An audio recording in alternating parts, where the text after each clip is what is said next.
Tonight, we told you about the arrests of 13 men tied to a plot to kidnap the governor of Michigan and overthrow the government there.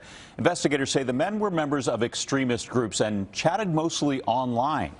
So to help us understand how these extremist groups form and how law enforcement actually tracks them is American University professor Kurt Braddock. Professor, thanks for being here tonight. Thank you for having me, Jim. So let's begin with the role of social media here. These men did a lot of their talking online. How does social media link people with this sort of ideology? These individuals specifically, several are from Michigan, but they had somebody involved from Delaware. So that would have been impossible without social media to bring them together in ways that allow them to discuss operations, to get themselves revved up about ideology, and just to discuss organization of what they plan to do.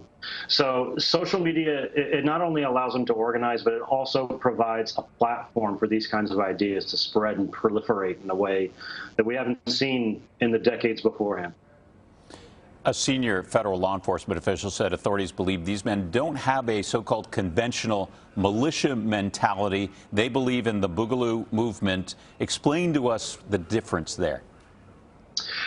So the Boogaloo Movement is a loosely knit group of organizations that seek to instigate a teardown of the government or of government institutions as they see it, and to build on the foundations of what's left.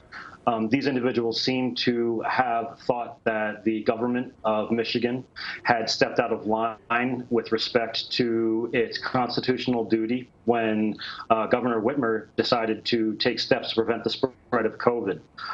Regular militias, if there is such a thing as a regular militia, they tend to have more traditional ideologies and more traditional type enemies.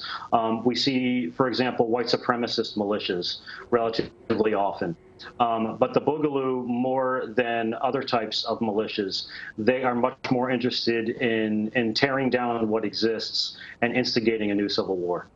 Professor Kurt Braddock of American University, thanks for your insight. Thank you very much, Jim.